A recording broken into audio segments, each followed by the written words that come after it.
ମୁଁ ଆଗରୁ ତ ସିରିଏଲ୍ ଜଗତରେ ଥିଲି, ଫିଲ୍ମ ଜଗତରେ ବି ଥିଲି। ତରଙ୍ଗ, ସାର୍ଥକ ଆଉ ତା ସହିତ ଆମର କିଛିଟା ଫିଲ୍ମ ହେଇଛି। ଏ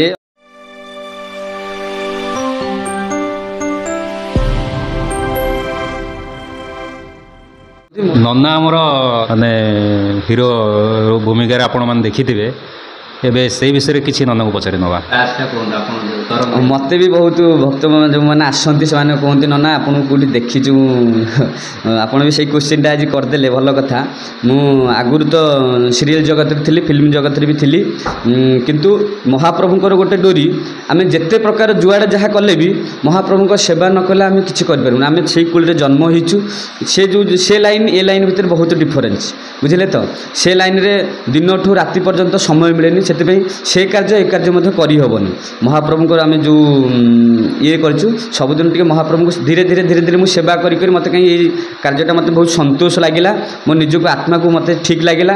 ମୁଁ ସେଥିପାଇଁ ଲୋକମାନଙ୍କର ଏଇ ଲାଇନ୍ରେ ପଶିଲି। ଆଉ କେତେଟା ସିରିଏଲ୍, କେତେ ଚଳଚ୍ଚିତ୍ର ଆପଣ କରିଛନ୍ତି? ହଁ, ସେଇ ଦୁଇ ଚାରିଟା ହେଇଛି, ଆଉ ବେଶୀ ହେଇନି। ଏଇ ଦୁଇ ଚାରିଟା ହେଇଛି, ତରଙ୍ଗ, ସାର୍ଥକ ଆଉ ତା ସହିତ ଆମର କିଛିଟା ଫିଲ୍ମ ହେଇଛି।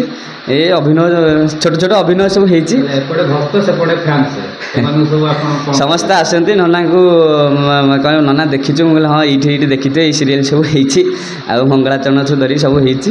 ହଉ, ମହାପ୍ରଭୁଙ୍କୁ ଏବେ ସବୁ ତ କହିଲେ ନନା ଆମେ କାହିଁ ଜାଣିପାରୁନୁ ଆପଣ ସେଥିରେ ଇଏ କରିଥିଲେ ବୋଲି, ଏମିତି ସବୁ ହେଇଛି। କିଛି ନାହିଁ, ମହାପ୍ରଭୁ ଏବେ ସବୁ ଠାକୁରଙ୍କ ଉପରେ, କୃପା ଉପରେ ସବୁ ନିର୍ଭର।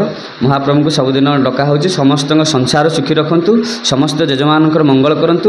ଯେଉଁ ଭକ୍ତମାନେ ତାଙ୍କ ଚରଣାଶିତ ହୋଇଛନ୍ତି ସମସ୍ତଙ୍କର କାର୍ଯ୍ୟ ପରିପୂର୍ଣ୍ଣ କରନ୍ତୁ। ଦୂରରେ ରହି ଯେଉଁମାନେ ମାନସିକ କରିଛନ୍ତି, ବିଶ୍ୱାସ ଭକ୍ତି ରଖିଛନ୍ତି, ତାଙ୍କର ମଧ୍ୟ କାର୍ଯ୍ୟ ପରିପୂର୍ଣ୍ଣ କରନ୍ତୁ। ଏତିକି କହିବି। ଜୟ ପ୍ରଭୁ ବରାଳ ବାଲୁଙ୍କେଶ୍ୱର ମହାପ୍ରଭୁ।